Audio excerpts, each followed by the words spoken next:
Graniola. This is the Graniola channel, and I'd like to tell you a folk tale. Attempting to assuage the ever-present fear of death by weaving it into a story is not at all uncommon.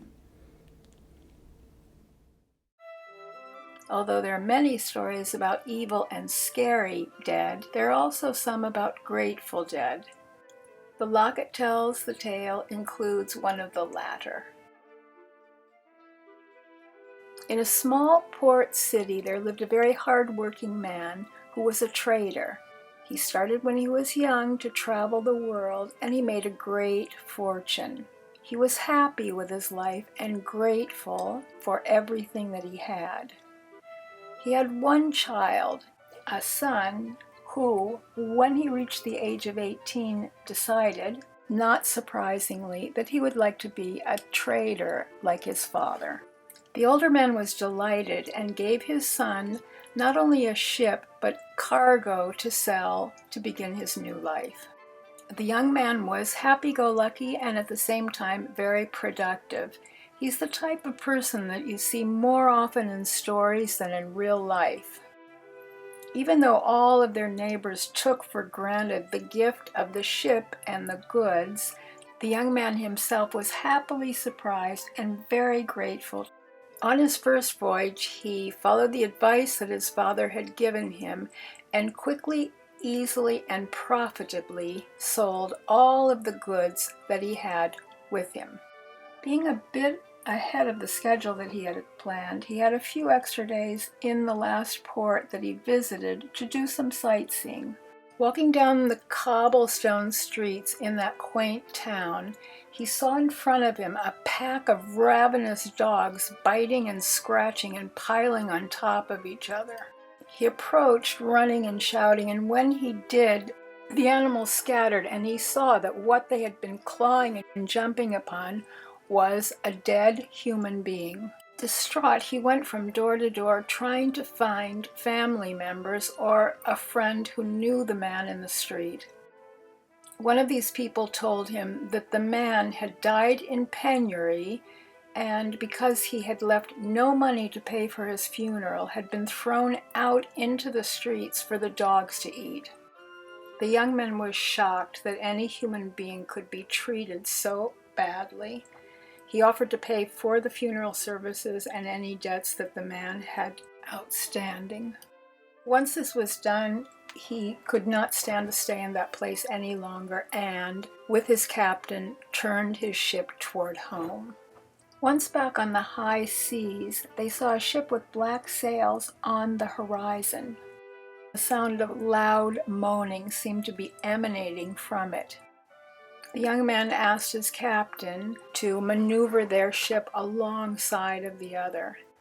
Once this had been accomplished, it was necessary to scream at the top of one's lungs to be heard above the mournful wailings. The captain of the black-sailed ship confided that the people of his land had been cursed, and for 7 years, once a year had to sacrifice a royal princess to a huge serpent who lived on an island nearby. At that moment, a mesmerizingly beautiful young woman appeared on deck, crying and wringing her hands. A very serious conversation took place between the young merchant and the captain of the black-sailed ship. In the end, the captain agreed to accept a large bribe in return for releasing the princess into the hands of the young man. To pay the bribe, he used every last cent that he had accumulated during his voyage. The very much relieved princess boarded the merchant's ship. The wind was in their favor, and in a very short time they approached the dock in the port where the young merchant had grown up. His father was waiting for their arrival. He was absolutely delighted to see his son until he heard the story of what had happened to the money that he had made with his cargo. He flew into a rage. He said that he had worked his whole life to make his son's life prosperous and happy, and now he had been deceived. "You are no longer a son of mine, and I want you out of my house, and I don't want to see you again." The young man's respect for his father and his own positive character allowed him to leave with dignity. He and the princess had been through so much together and were so close that in a short time they married and began a very simple and very happy life together. 2 years later, the young man's uncle appeared. That successful and generous man was even richer than his brother, and he very much wanted his nephew to work with him. It would require traveling as he had done in the past, but both members of the young couple agreed that it would be a good thing.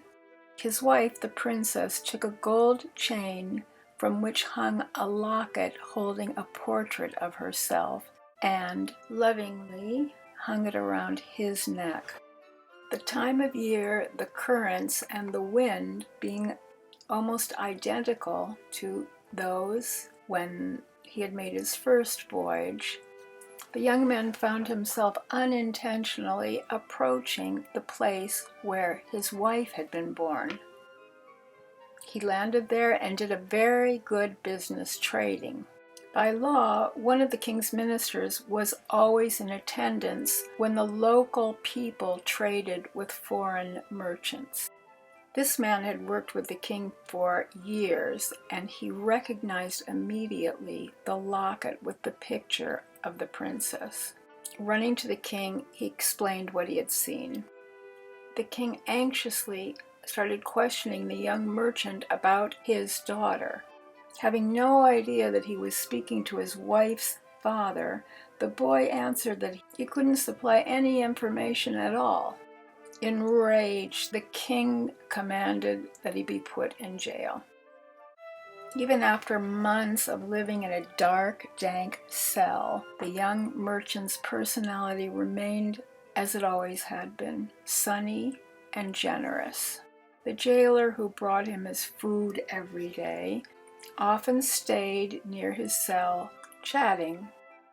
Little by little, he learned the story of the princess. When he understood the injustice that had been done, he went directly to the ruler and repeated what he had heard. The king's emotions were mixed. On one hand, he was overjoyed at the possibility that his daughter was safe and sound. On the other, he was skeptical that the story was true. His best option seemed to be to free the prisoner, put him in command of a newly equipped ship, and send him back to retrieve the girl. This is what he commanded be done. Traveling on the ship to make certain that he came back would be the king's most trusted guard. The trip to retrieve the princess was short and uneventful. However, on the return, something terrible happened. Very late in the night, when everyone else was sleeping except for the two of them, the guard, who had secretly always been in love with the princess and was jealous, jumped the young merchant from behind and threw him over the side of the ship. He waited several minutes before screaming man overboard, and of course, by the time anyone else arrived on deck, there was not any possibility of even imagining a rescue. When he had been standing on the deck just before being pushed into the water, the young man had spotted a small island off to their port side, and now, having no other option, he began swimming in that direction. Once there, he sheltered among the rocks, and months passed.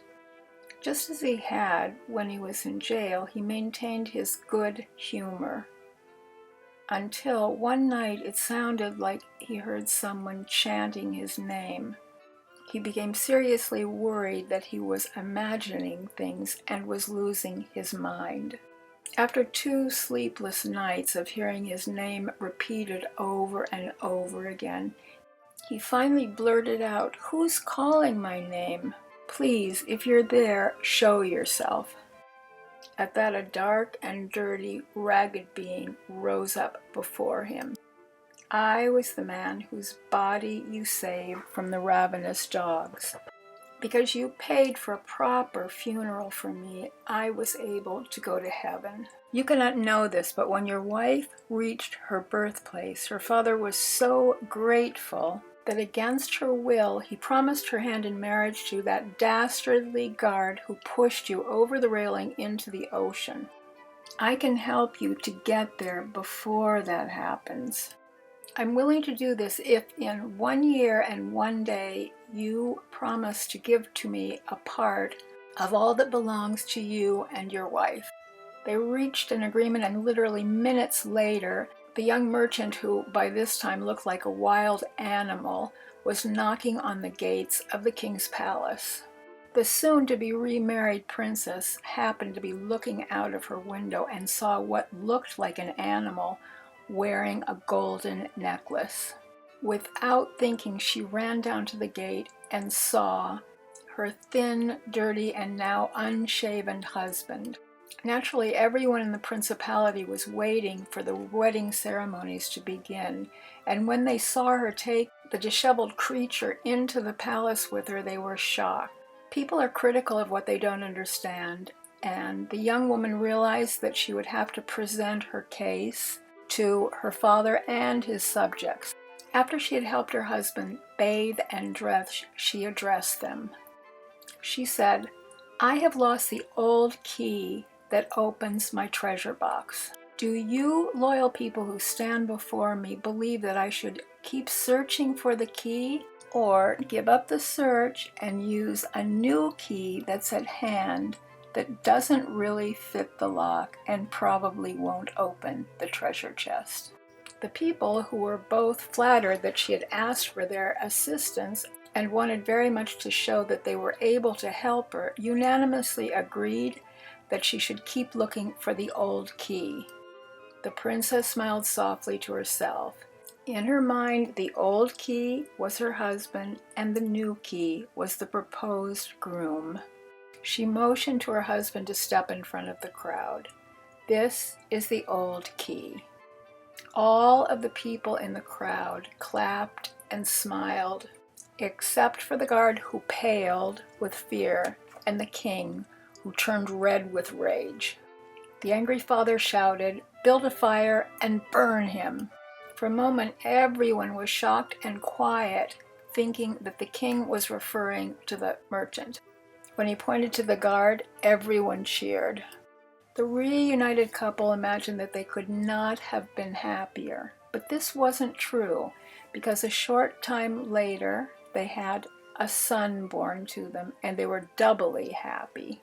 In fact, they were so content with their life that the husband forgot about the promise that he had made to the man who had rescued him when he was on the island. That was until one night when there were 3 knocks on his door, and a gruff voice said, "1 year and 1 day have passed, and I've come for my payment."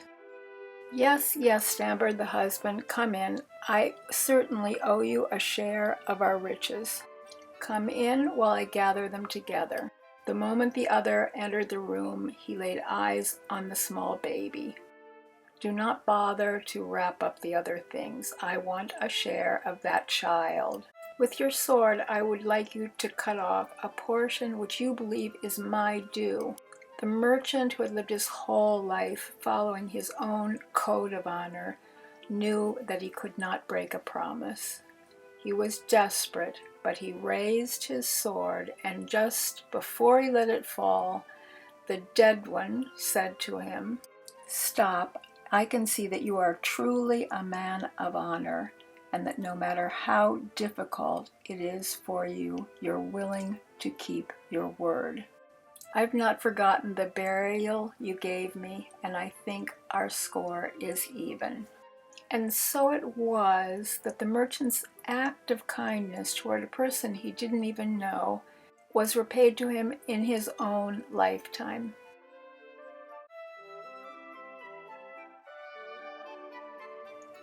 This is a tale that is told in France. It's a typical story that's told by the people in Brittany, which is in the northwestern part of that country.